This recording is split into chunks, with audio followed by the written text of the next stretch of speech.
Hello, everybody. Welcome back to Pacers Daily. I'm your host, Hery Acosta. Another move has been made by the Pacers, and that is bringing back James Wiseman. And now, obviously, Wiseman was on the roster last season, tore his Achilles in Game 1, and then sat out for the rest of the year with that torn Achilles. Right at the trade deadline, he was traded to Toronto. Toronto waived him. Wiseman's been a free agent since.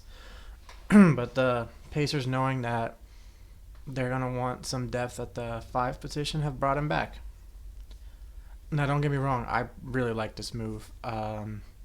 He's not someone that you got to pay a lot of money to. So right now we have him, Jay Huff, Isaiah Jackson. We have a lot of centers on not too high contracts. Tony Bradley, not a lot of crazy money going into the center position.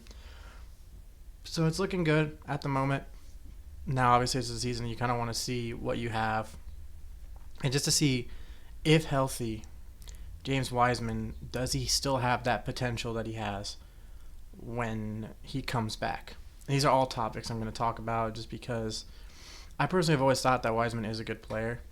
Now, he hasn't fully lived up to his potential, and that's not fully his fault. That's not mainly his play.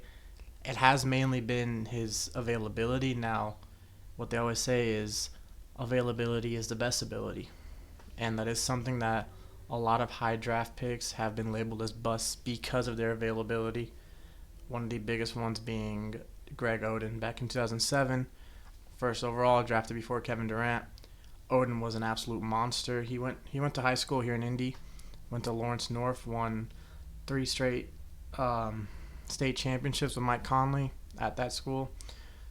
Went to Ohio State, had a great season at Ohio State. So good that he was picked ahead of one of the best players of all time in Kevin Durant. Wiseman was drafted before a lot of very good players in 2020. And the only player drafted before him was Anthony Edwards. Warriors went, knowing they wanted a center, took him. He was on that 2022 championship team, didn't play, which brings me to that second one. Can he stay healthy? Now, I can't say that a torn Achilles is really like, oh, he's never healthy because he tore his Achilles. No. I mean, we just saw Halliburton tear his Achilles. We saw Jason Tatum, who's been a relatively healthy guy throughout his career, tear his Achilles. DeJounte Murray had a big injury at the beginning of his career. Nothing crazy up until his recent torn Achilles. Lillard has always been a very healthy guy. Recently tore his Achilles as well. So we can't really base it off of that. Now we can base it off the fact that he has missed seasons because of injury. Wiseman, of course, played with the Warriors. He's played with the Pistons. Indiana is his third stop. And honestly, if he can develop, he's around a lot of other lottery players from the 2020 draft. Players like Neesmith, like Halliburton, Obi Toppin, who none of them really got their chances with their first teams. Halliburton got traded midway into his second season. Neesmith was traded that summer. And we brought in Obi Toppin 2 seasons ago. So, just very interesting to see a signing like this. A lot of people called it. A lot of people knew it. Pritchard came out and said that they wanted to bring back Wiseman. Now, I'll be talking about Pritchard a little bit later. Just some stuff that came out. But we're going to talk about continue to talk about James Wiseman first.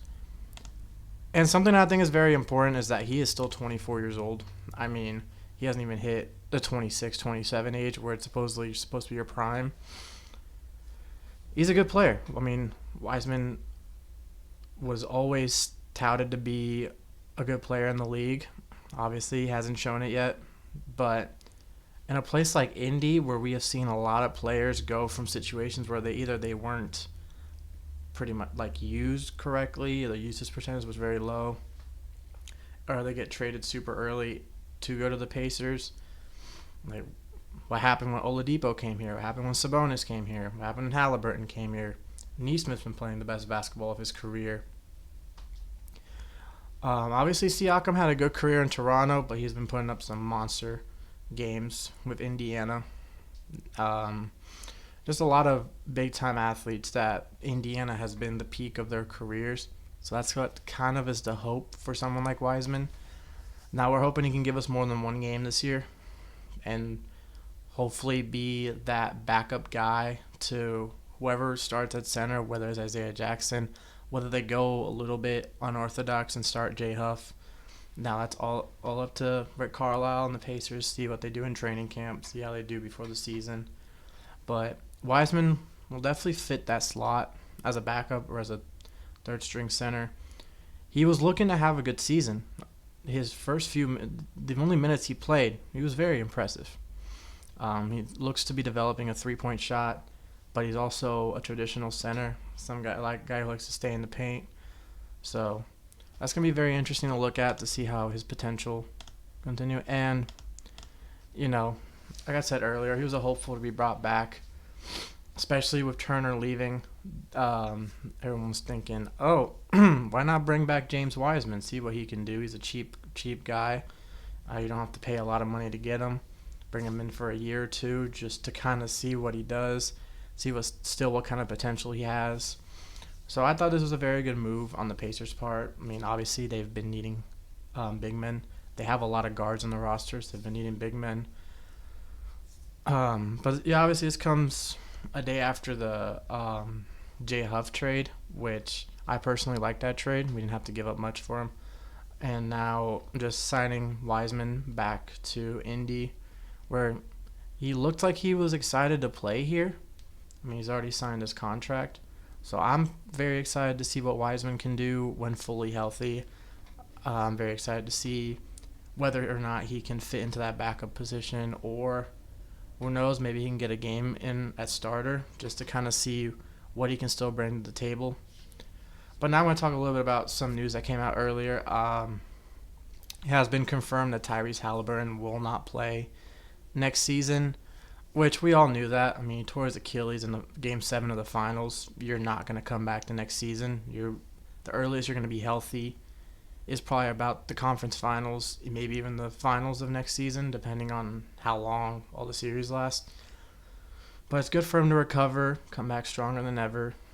Players like Nembhard, Mathurin are going to hold down that fort. McConnell is going to do his work. And the other big piece of news was Pritchard came out earlier and said that they were wanting to go into the luxury tax for Miles Turner.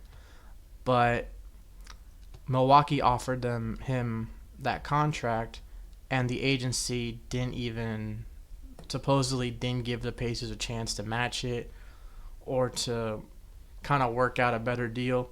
This is after a lot of reports were coming out that the Pacers weren't offering more than $22 million a year, which is a little interesting because the Bucks were really only offering $3 to $4 million more a year. So it's a little iffy, that whole scenario. But, I mean, if they were trying to bring back Miles and it just didn't happen, it didn't happen. But those are kind of some of the news that came out recently. But, I mean, I wish Tyrese Halliburton a speedy recovery and a healthy recovery. Hope to have him back for that 26-27 season. Now, I do kind of want to see what the Pacers can do this year without their star player. Unlike the Celtics, we've kept pretty much everyone except Turner. Celtics obviously gave up a lot of players. They gave up Holiday, Porzingis. They couldn't re-sign Luke Cornett. So only really losing one of those players for us, it's not the end of the world. And we brought two different centers to kind of try to fill that void. Everyone else seems to be under a contract for at least another year or two. Obviously, players like Mathurin are coming up on a contract year. But all this kind of indicates that Thomas Bryant might not be coming back, so it's going to be interesting to kind of pinpoint where he's going to go. So this is good. Liked filming this one. I kind of just wanted to just bring in a few news that came out, talk a little bit about James Wiseman and kind of the role he's going to have on this team. But it's going to be interesting to see what he really does, what he brings to Indiana. Hopefully now that he's going to be fully healthy, and hopefully he maintains that, has a good season, can be brought back for years to come. But as always, I'm your host, Hery Acosta. This is Pacers Daily. Boom, baby, and go Sirs.